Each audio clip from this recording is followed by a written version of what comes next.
जग में माई बिना के हुए सहाय ना होई, केहू कितनो दुलारी बाकी माई ना होई, केहू कितनो दुलारी।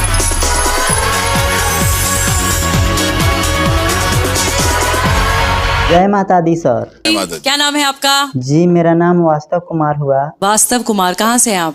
मैं बिहार के एक छोटे से गांव से हूँ। वाह, और ये जो आपने ये सूट बूट जो पहना है एज ए फॉर्मल, क्या बात है, इतना तैयार होके आए हो। जी मैम, हमारे गांव में ये नियम बा कि केहू काहे ना अच्छा गावत होके, काहे ना अच्छा से पढ़ल लिखल होके, अगर अच्छा कपड़ा ना ने पहनेला तो ओकरा के लोग अच्छा नजर से ना देखे। मतलब स्टाइलिश दिख रहे हो तो ही आप। ये आपका खुद का सूट है? जी नहीं सर, ये मेरा खुद का नहीं है। ये खुद का आपका नहीं? ये मेरे दोस्त का है जिसका नाम मिथिलेश है। ओह गॉड।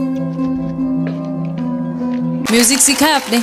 हाँ जी, पहले मम्मी गाती थी, ओके। उन्हीं को सुनकर मैं सीखते थे। अब मैं नहीं गाता हूँ क्योंकि मुझे लोग सपोर्ट ही नहीं करते हैं, और छोड़ने के बाद मैं राज मिस्त्री का काम करने लगा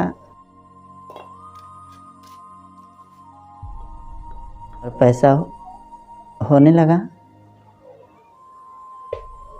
इसके बाद मैं ठान लिया कि नहीं, मैं सिंगर बन के रहूँगा और मम्मी पापा का नाम रोशन करूँगा। मैं बहुत मेहनत करते हुए यहाँ पहुँचा हूँ। क्या गाने वाली हैं आप? जी मैम, मैं मम्मी के ऊपर एक सॉन्ग गाने वाला हूँ। Are you ready? कि जग में माई बिना के हुए, कि जग में माई बिना के हुए सहाय ना होई,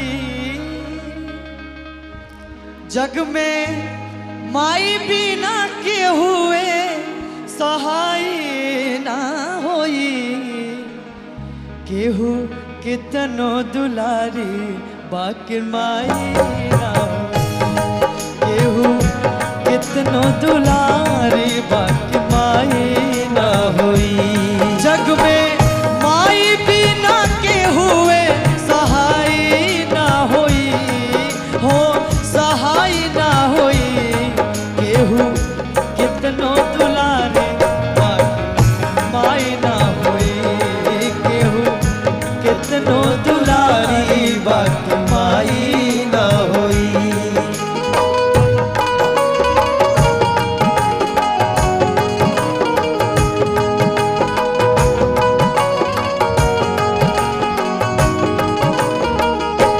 सुख दुख रतिया दिनवा सहली, मुख से कबहू कुछ ना कहली,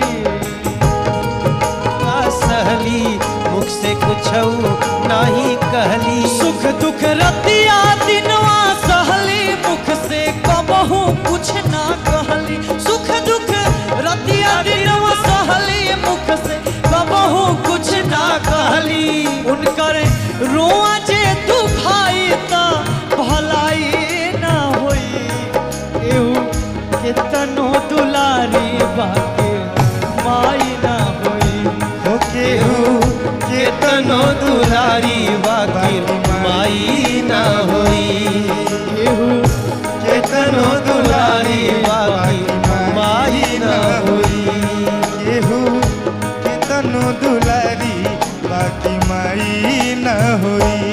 अपने सूखल पाकल खाके रखली सब कर भरम बचा के, अपने सूखल पाकल खाके रख लो सब कर भरम बना के, अपने सूखल पाकल खाके रखली सब कर भरम बचा के, अपने सूखल पाकल